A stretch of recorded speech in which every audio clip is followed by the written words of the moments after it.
बोलिए सावित्री माता की जय। ओम नमः शिवाय। प्रिय भक्तों, श्रद्धा जब संकल्प बन जाए और प्रेम जब तपस्या बन जाए तो जन्म लेती है वह नारी जो मृत्यु से भी अपने सुहाग को बचा लाए। आज का दिन केवल एक व्रत नहीं, यह उस अद्भुत नारी की शक्ति का उत्सव है जिसने अपने पति व्रत के बल से काल को भी पराजित कर दिया। वट सावित्री व्रत हर सुहागिन का यह संकल्प न सिर्फ अपने प्रिय के दीर्घायु जीवन की कामना का है, बल्कि यह विश्वास है कि सच्चा प्रेम कभी हारता नहीं। इस पुण्य व्रत को करने से जहाँ सौभाग्य अखंड रहता है, वहीं माँ सावित्री की कृपा से हर मनोकामना भी पूर्ण होती है। तो आइए प्रिय भक्तों, माता सावित्री की इस दिव्य गाथा को सुनने से पहले हम यही कामना करें कि हर नारी का सुहाग अटल रहे, हर घर में प्रेम और सुख की वट वृक्ष जैसी छाया बनी रहे। सबसे पहले आप सभी माताओं और बहनों को वट सावित्री व्रत की ढेर सारी शुभकामनाएं। आज का दिन एक परंपरा नहीं, बल्कि प्रेम, त्याग और अडिग विश्वास की सजीव मिसाल है। वट सावित्री व्रत वह अनुपम अवसर है जब एक स्त्री अपने पति के लिए न केवल उपवास करती है, बल्कि अपने प्रेम को तप का रूप देती है। यह व्रत माँ सावित्री के उस अद्वितीय साहस की स्मृति है जिन्होंने अपने पति सत्यवान को यमराज के मुख से भी वापस ला दिया था। यह कथा हमें सिखाती है कि नारी के पतिव्रत धर्म की शक्ति कितनी प्रबल होती है, जो मृत्यु के दरवाजे को भी मोड़ सकती है। अब आप जब व्रत का संकल्प लें तो मन में यह भावना रखें कि जैसे सावित्री ने अपने प्रेम को अमर किया, वैसे ही आपके सुहाग का आशीर्वाद भी अटूट रहे। कथा आरंभ करने से पहले हम सबसे पहले विघ्नहर्ता भगवान श्री गणेश का स्मरण करते हैं कि हे मंगल मूर्ति, हमारी वाणी में मधुरता दो, मन में श्रद्धा दो और कथा श्रवण में कोई विघ्न न आए, ऐसी आप कृपा करो। अब हम माता सावित्री और सत्यवान का आह्वान करते हैं, जिनकी अटल निष्ठा और सच्चे प्रेम ने स्वयं यमराज को झुका दिया। हे माँ सावित्री, हमें भी वही शक्ति दो, वही विश्वास दो, जिससे हमारा सुहाग, हमारा परिवार सदा सुरक्षित रहे। हम ब्रह्मा जी का भी आवाहन करते हैं कि हे सृष्टिकर्ता, इस पावन अवसर पर हमारे जीवन में शुभ संकल्पों का सृजन करो। अब हम त्रिदेवों श्री ब्रह्मा, विष्णु और महेश का भावपूर्ण आवाहन करते हैं कि वे हमें धर्म, भक्ति और संयम के मार्ग पर चलने की प्रेरणा दें। हे भगवान विष्णु, हमारे परिवार में समृद्धि और सौभाग्य बना रहे। हे भगवान शिव, हमारे जीवन में शांति, सहनशीलता और विवेक बना रहे। अंत में हम सभी देवताओं से, अपने पितरों से प्रार्थना करते हैं कि यह व्रत सफल हो, हर स्त्री के मन की हर मंगल कामना पूर्ण हो और यह कथा केवल एक कहानी न बनकर हमारे जीवन की प्रेरणा बन जाए। हे देवों, कृपया इस कथा में उपस्थित होइए और अपने आशीर्वाद से इसे पूर्ण कीजिए। एक बार देवी पार्वती जी ने महादेव जी से कहा, हे देवताओं के भी देवता, जगत के पति शंकर भगवान, प्रभास क्षेत्र में स्थित ब्रह्मा जी की प्रिया जो सावित्री देवी हैं, आप कृपया उनका चरित्र मुझसे कहिए, जो उनके व्रत का महात्मा हो और उनके संबंध का इतिहास हो और जो स्त्रियों के पति व्रत को देने वाला, सौभाग्यदायक और महान उदय करने वाला हो। तब भगवान शंकर ने कहा, हे देवी, प्रभास क्षेत्र में स्थित सावित्री के असाधारण चरित्र को मैं आपसे कहता हूँ। हे माहेश्वरी, सावित्री स्थल नामक स्थान है। राजकन्या सावित्री ने जिस प्रकार से उत्तम वट सावित्री व्रत का पालन किया, उसका यथावत वर्णन करता हूँ।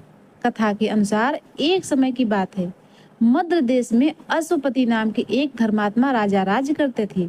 उनकी कोई भी संतान नहीं थी। तब राजा ने संतान प्राप्ति हेतु यज्ञ करवाया। कुछ समय बाद उन्हें एक कन्या की प्राप्ति हुई, जिसका नाम उन्होंने सावित्री रखा। विवाह योग्य होने पर सावित्री ने दुग्धसेन से के पुत्र सत्यवान को पति रूप में वरण किया। सत्यवान वैसे तो राजा का पुत्र था, लेकिन उनका राजपाट छिन गया था और अब वह बहुत ही दरिद्रता का जीवन जी रहे थे। उनके माता पिता की भी आंखों की रोशनी चली गई थी।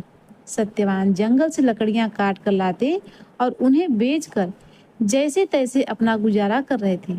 जब सावित्री और सत्यवान के विवाह की बात चली, तब देव ऋषि नारद ने सावित्री के पिता राजा अश्वपति को बताया कि सत्यवान अल्प आयु है और विवाह के 1 वर्ष बाद ही उसकी मृत्यु हो जाएगी। हालांकि राजा अश्वपति सत्यवान की गरीबी को देखकर पहले ही चिंतित थे और सावित्री को समझाने की कोशिश में लगे हुए थे। नारद मुनि की बात ने उन्हें और भी अधिक चिंता में डाल दिया, लेकिन सावित्री ने उनकी एक भी नहीं सुनी और वे अपने निर्णय पर अडिग रही। उन्होंने अपने पिता से कहा कि वे अपने जीवन में एक बार अपने पति का वर्ण कर चुकी हैं। अब वे इस निश्चय के से कदापि नहीं डिग सकती। अंततः सावित्री और सत्यवान का विवाह हो गया। सावित्री सास ससुर और पति की सेवा में लगी रही। नारद मुनि ने सत्यवान की मृत्यु का जो दिन बताया था, उसी दिन सावित्री भी सत्यवान के साथ वन में चली गई। वन में सत्यवान लकड़ी काटने के लिए जैसे ही पेड़ पर चढ़ने लगे, उनके सिर में असहनीय पीड़ा होने लगी और वह सावित्री की गोद में सिर रखकर लेट गए। कुछ देर बाद उनके समक्ष अनेक दूतों के साथ स्वयं यमराज जी खड़े हुए थे। जब यमराज जी सत्यवान की जीवात्मा को लेकर दक्षिण दिशा की ओर चलने लगे, तब पतिव्रता सावित्री भी उनके पीछे पीछे चलने लगी।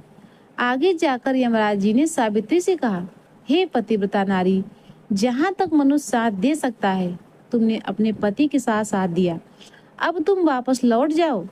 तब देवी सावित्री ने कहा कि जहाँ तक मेरे पति जाएंगे, वहाँ तक मुझे भी जाना चाहिए, यही सनातन सत्य है। यमराज जी सावित्री की वाणी सुनकर प्रसन्न हुए और उनसे वर मांगने को कहा। सावित्री ने कहा कि मेरे सास ससुर अंधे हैं, आप उन्हें नेत्र ज्योति दे दीजिए। यमराज जी ने तथास्तु कहकर उन्हें वापस लौट जाने को कहा और आगे बढ़ने लगे, किंतु सावित्री यमराज जी के पीछे पीछे चलती रही।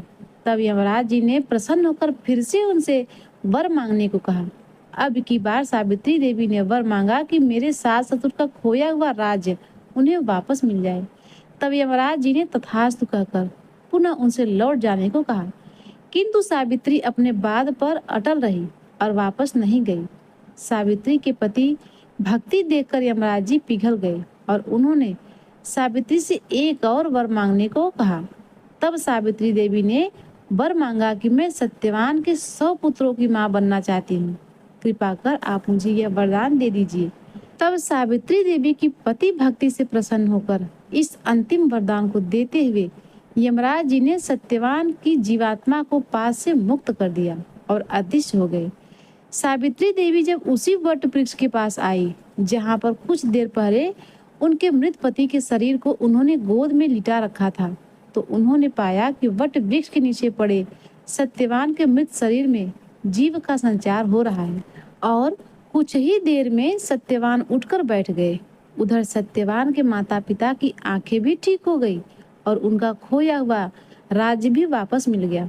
भगवान शिव देवी पार्वती से कहते हैं, हे देवी, हर पतिव्रता स्त्री को अपने पति का हर हाल में साथ देना चाहिए।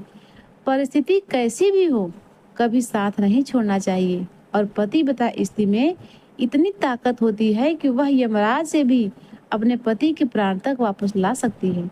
वहीं सास ससुर की सेवा और पत्नी धर्म की सीख भी इस कथा से मिलती है।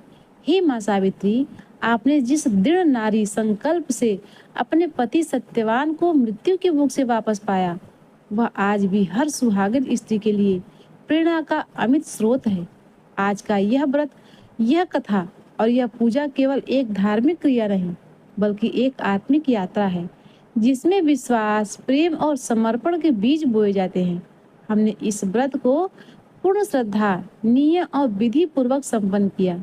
हे देवो, यदि जाने अनजाने में कोई त्रुटि हो गई हो तो हमें क्षमा करें। हम यही प्रार्थना करते हैं कि यह व्रत हमारे जीवन में सुख, सौभाग्य, शांति, संतुलन और स्नेह की वट वृक्ष जैसी छाया लेकर आए। माता सावित्री कृपा से हर सुहागिन का सौभाग्य की कृपा से हर सुहागिन का सौभाग्य अक्षय बना रहे, हर स्त्री की मनोकामना पूर्ण हो और हर घर में प्रेम, समर्पण और विश्वास की ज्योति जलती रहे।